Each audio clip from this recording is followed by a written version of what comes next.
আমি রান্না করছি চিকেন কষা। অ্যাকচুয়ালি এটা চিকেনই কষা, কিন্তু আমি তেলের বদলে না ঘি দিয়ে রান্না করেছি, একটু অন্যরকমভাবে রান্না করেছি।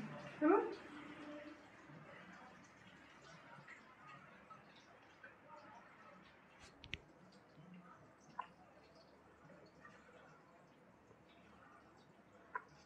দেখুন, চলুন বানাই এই চিকেনটা। আজকে আমি রান্না করবো চিকেন। তার জন্য এখানে আমি 1 কিলো চিকেন নিয়েছি। চিকেনটা আমি একটু অন্যরকমভাবে আজকে রান্না করবো। সাধারণত নর্মালি আমরা চিকেন কষা তো সবসময় ঘরেই করি, একটু ব্যতিক্রম। তার জন্য নিয়েছি আমি 1 বাটি টক দই। এটা ঘরে বসানো দই, খুব বেশি টক নেবেন না। আর নিয়েছি একটু কেশর, এই যে কেশর, এটাকে আমি দুধ দিয়ে ভিজিয়ে দেবো। ঠিক আছে, একটু ভিজিয়ে রাখবো। আর নিয়েছি আমন্ড বাদাম, বাদামটাকে আমি ভিজিয়ে রেখেছি। যেহেতু 1 কিলো মাংস, তার জন্য আমি এখানে প্রায় 100-র মতো বাদাম নিয়েছি। বাদামটাকে আমি ভালো করে ছাড়িয়ে ধুয়ে করে নেবো, পরিষ্কার করে নেবো। তার আগে আমি মাংসটার মধ্যে মশলা মাখিয়ে রাখবো, আধা ঘন্টার জন্য ম্যারিনেট করে রাখবো। আর যেটা দরকার সেটা হলো ঘি। এটা আমি আজকে পুরোটাই ঘি দিয়ে রান্না করবো, তেল খুব অল্প ইউজ করব। প্রথমে আমি দেবো আন্দাজ মতো হলুদ, দেবো ভর্তি করে 1 চামচ ধনের গুঁড়ো, 1/2 চামচের মতো জিরের গুঁড়ো, দিলাম অল্প করে কাশ্মীরি লঙ্কার গুঁড়ো, আর 1/2 চামচের মতো লাল লঙ্কা, ঝাল লঙ্কার গুঁড়ো, আর দেবো ব্ল্যাক পেপার অল্প করে।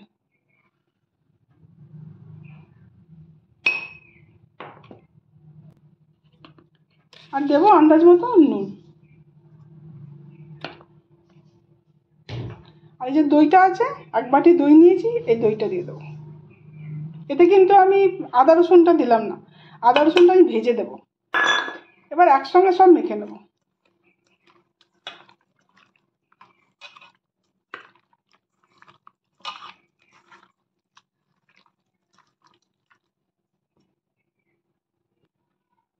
আর দেবো ওপর থেকে অল্প করে সরষের তেল, খুব অল্প করেই দেবেন, ব্যাস। এবার এটাকে আমি চাপা দিয়ে রেখে দেবো আধা ঘন্টা, সব মশলা টশলা মাখানোর পর। আধা ঘন্টা পর এটাকে আমি রান্না করবো। বন্ধু আমি বসিয়েছি কড়াতে, এবার আমি দেবো ঘি। বাকি রান্নাটা আমি ঘিতেই রান্না করবো।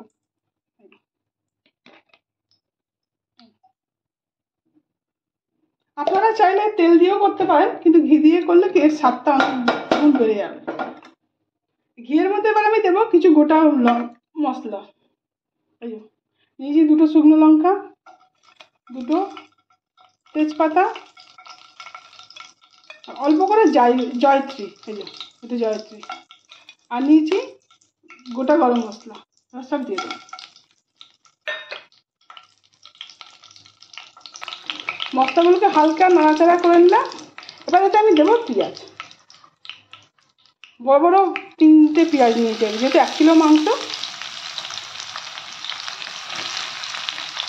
এবার পেঁয়াজগুলোকে আমি ভালো করে ভেজে নেবো। প্রয়োজন মনে হলে একটু ঘি দেবেন।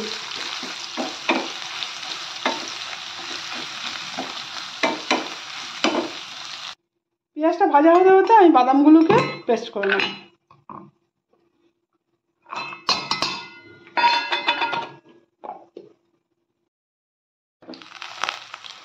পেঁয়াজটা দেখুন মোটামুটি ভাজা হয়ে গেছে।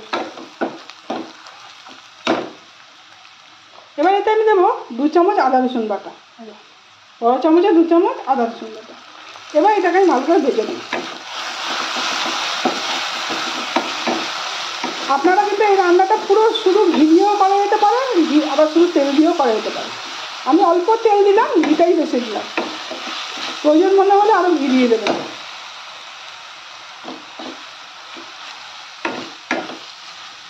তো আদা রসুনটা একটু ভেজে নেব। আদা রসুনটা ভাজা হয়ে গেল।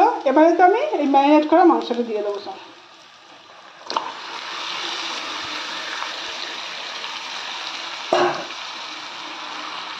দিয়ে হাই ফ্লেম দিয়ে এটাকে 5 থেকে 7 মিনিট আমি কষাবো। গ্যাসের ফ্লেমটা কিন্তু হাই থাকবে।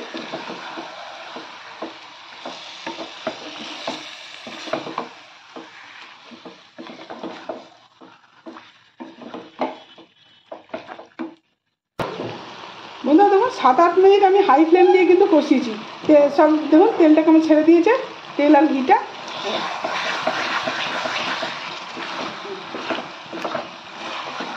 দেখুন মোটামুটি 8 মিনিট হয়েছে, হাই ফ্লেমে কিন্তু রয়েছে মাংসটা।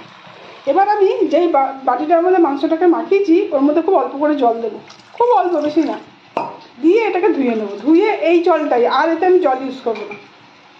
মাংসটা শুকনো শুকনো হবে, কষা কষা একদম। যেহেতু মাংস তেল ছেড়ে দিয়েছে, এবার এই মশলা মাখা জলটাই আমি দেবো, ব্যাস, এতে আর জল ইউজ করবো না। আর যে অ্যালমন্ড বাদামটা যে আমি বেটেছি ওটাকে এখন দেবো না, পরে দেবো, মোটামুটি মাংসটা যখন সেদ্ধ হয়ে আসবে। আর যেহেতু ঝোল বেশি নেই, বাদামটা যদি এখন থেকে দিই না, মাংসটা নিচে থেকে লেগে যাবে।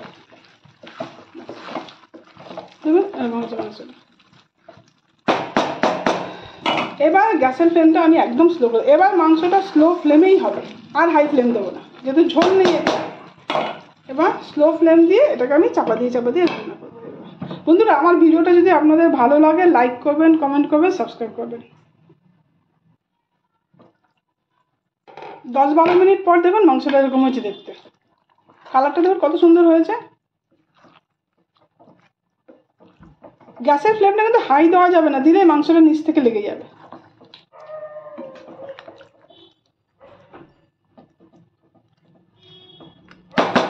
একটু টাইম লাগবে ঠিকই, কিন্তু মাংসটা দারুণ টেস্ট হবে। আবার এটাকে চাপা দিয়ে 5-7 মিনিট পর পর এটাকে নাড়তে হবে। দেখুন আধা ঘন্টা হয়ে গেছে, মাংস থেকেও জল ছেড়ে দিয়েছে।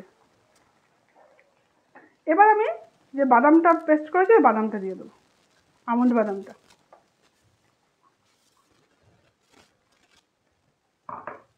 এবার এটাকে ভালো করে নেড়ে দেবো।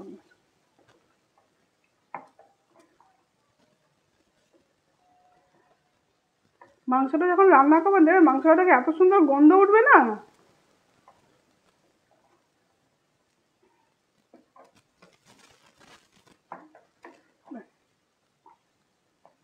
আমি আবারও চাপা দেবো, মোটামুটি আধা ঘন্টা হয়ে গেছে।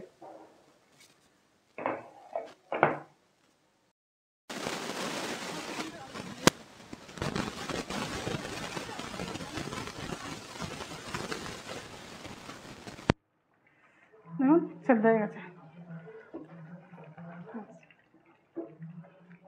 আমার চিকেনটা রান্না হয়ে গেছে। এবার ওপর থেকে আমি দেবো, দিলাম গরম মশলা, দুধ আর কেশরটা ভিজিয়ে রেখেছিলাম, এটা এবার দিয়ে দেবো।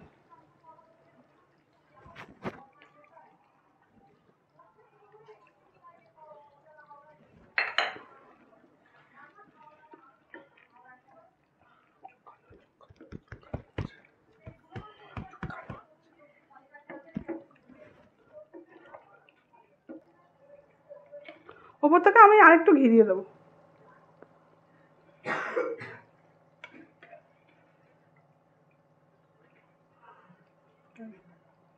হয়ে গেল। আর 5 মিনিট চাপা থাক, তারপরে আমার চিকেনটা পুরো রেডি। 5 মিনিট আমি গ্যাসের ফ্লেমটা চাপা দিয়ে দেবো, 5 মিনিট। দেখুন বন্ধুরা, ঘি দিয়ে আমার চিকেন কষা হয়ে গেছে, কত ঘন হয়ে গেছে দেখুন। যত ঠান্ডা হবে না এটা আরও বসে যাবে। বন্ধুরা, এইভাবে একদিন আপনারা ঘরে বানান, খান, যদি ভালো লাগে আমাকে কমেন্ট করবেন। আর এই চিকেনটা যখন রান্না করবেন না, দেখবেন পুরো কিচেনে এত গন্ধ হয়ে যাবে না, এত সুন্দর একটা গন্ধ।